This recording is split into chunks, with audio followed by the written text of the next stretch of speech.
Good morning, student. Today in this class I will discuss about the diffraction through a glass prism. Okay, prism, all of you must have seen it, student, before also in lower classes. Prism is a transparent object made of glass which separates the light into different colors. Basically, it consists of two triangular faces. It has two triangular surfaces and three rectangular surfaces.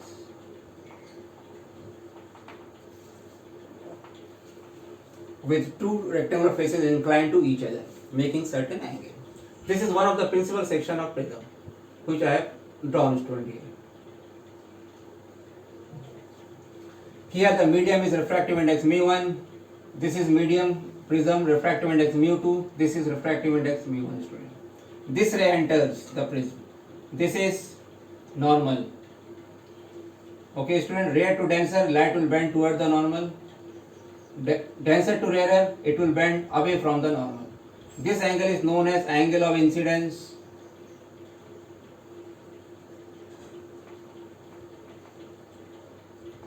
This is known as angle of emergence. I am writing it again, student, angle of emergence. This is what I have written it here. This is angle of refraction, student.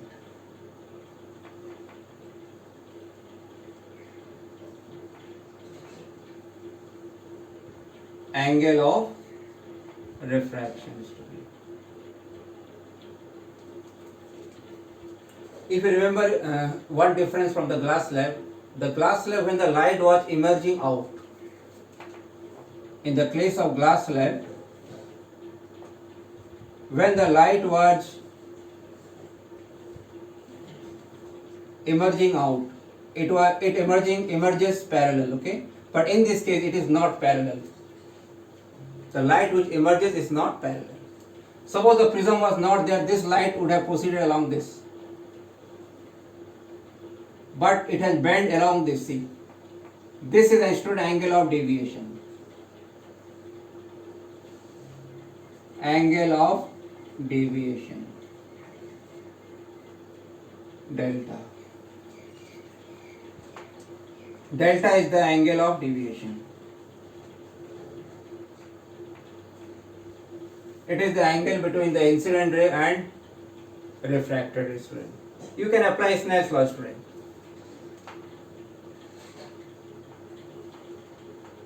If I apply at this surface,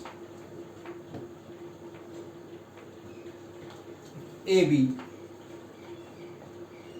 only thing you have to remember, product, mu sine theta. Mu1 sine theta means sine I will be equal to mu2 sine R.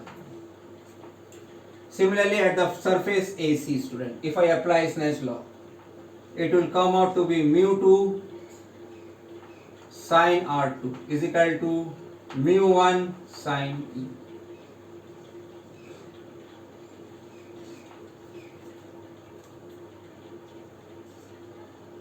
Okay, student, you can apply Snell's law. And these are the various nomenclature of the various rays. This is angle of prism, student. Angle of prism. Now I will explain the basic phenomena which is taking place in prism, and that is dispersion.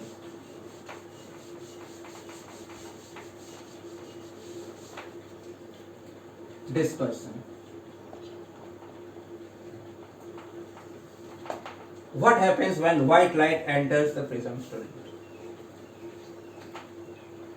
The phenomena is dispersion.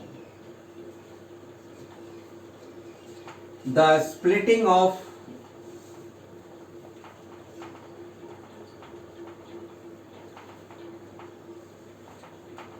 white light into various colors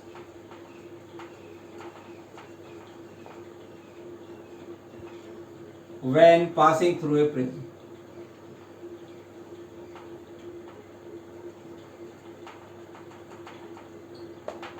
is known as dispersion, student. And the colors obtained on the screen, student, that is known as spectrum. Now we'll explain why the dispersion occurs.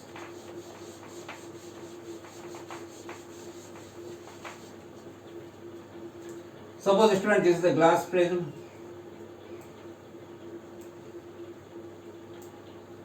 This the light enters. It is a white light.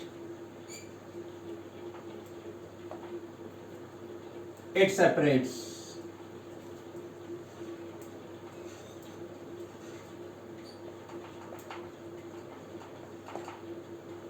Into 7 colors, student. Out of the lowermost color, here it is violet, and the uppermost is red. You must have heard the sequence, student. Wave color: violet, indigo, blue, green, yellow, orange, red. So if you see, student, it is a red color.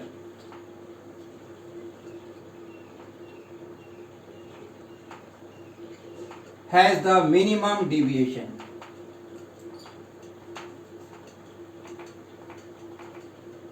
And violet color has the maximum deviation.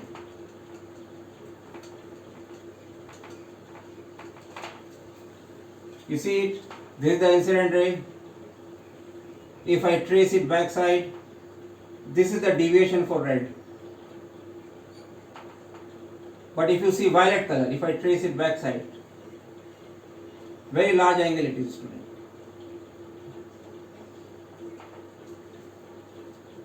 Okay, student. Now the question is why it happens?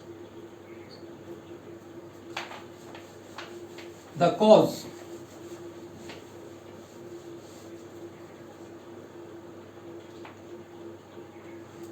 What is the cause of dispersion? So what basic you have to remember is, student, the refractive index of this glass prism, it depends on the color of the light, or it depends on the wavelength of the light which enters. This you have to remember, student. The refractive index depends on the color or wavelength of the light. Now since white light consists of colors of different wavelengths, so as soon as it enters, the refractive index is varying for all the colors. So that is why they are separated. They are separated. And now you can see them. But before this, here what happens in air? For air, the refractive index is same for all the colors. So they are together. So you can see it white light. But for glass, the refractive index depends on the color or wavelength of the light. And one of the very famous scientists, student Cauchy, he has given a relation also. What he found out is that refractive index is inversely proportional to wavelength.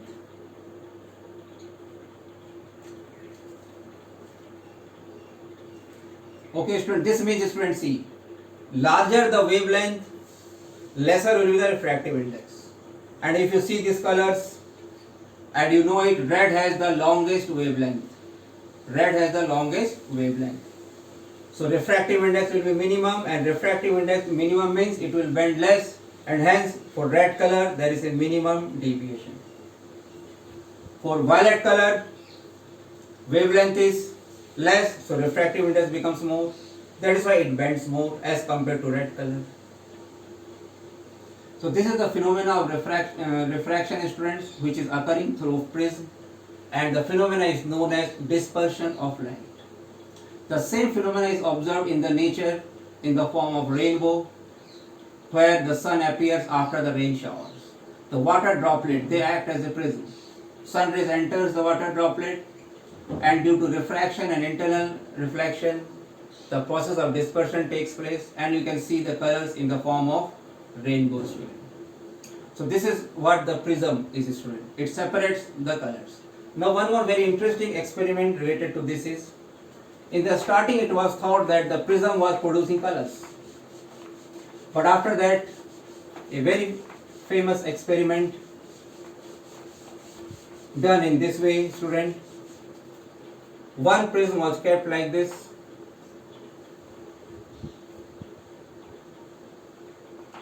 and another prism was kept like this.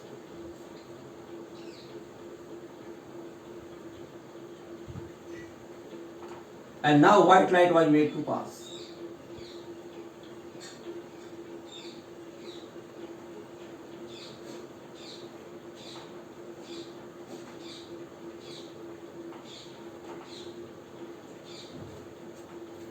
Now then it is seen that if a single color is passed, red color, the light which came out was red only.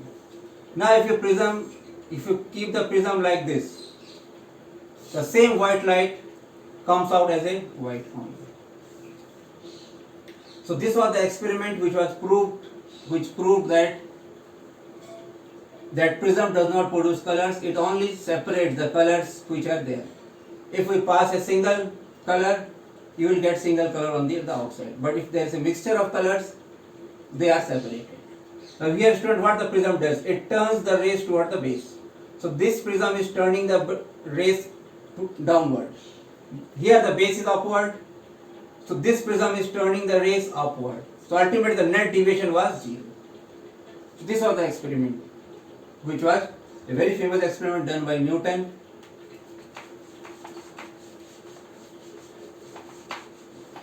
So student, this is the phenomena of dispersion. This prism also has a large number of applications. You can convert the rays by angle of 180 degree, by angle of 90 degree, which is a question of higher class student. At present, you remember this basic phenomena, that cause of dispersion, and these are the various rays, the name, the nomenclature. Okay, student? Incident ray, emergent ray, refracted ray, angle of prism, angle of deviation. What is angle of deviation? It is the angle between the incident ray and the emergent ray, student. This angle, this ray is emergent ray. And the cause of dispersion, already I told you, refractive index is a function of wavelength. This relation you have to remember.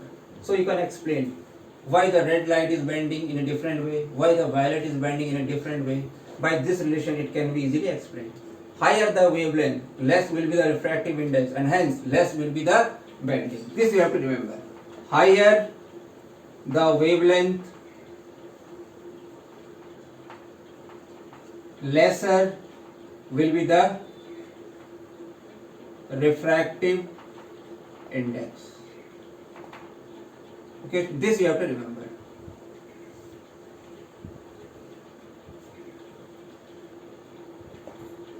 So you can explain the phenomena of refraction, which is taking place in case of prism. Thank you, student. We will continue in the next class.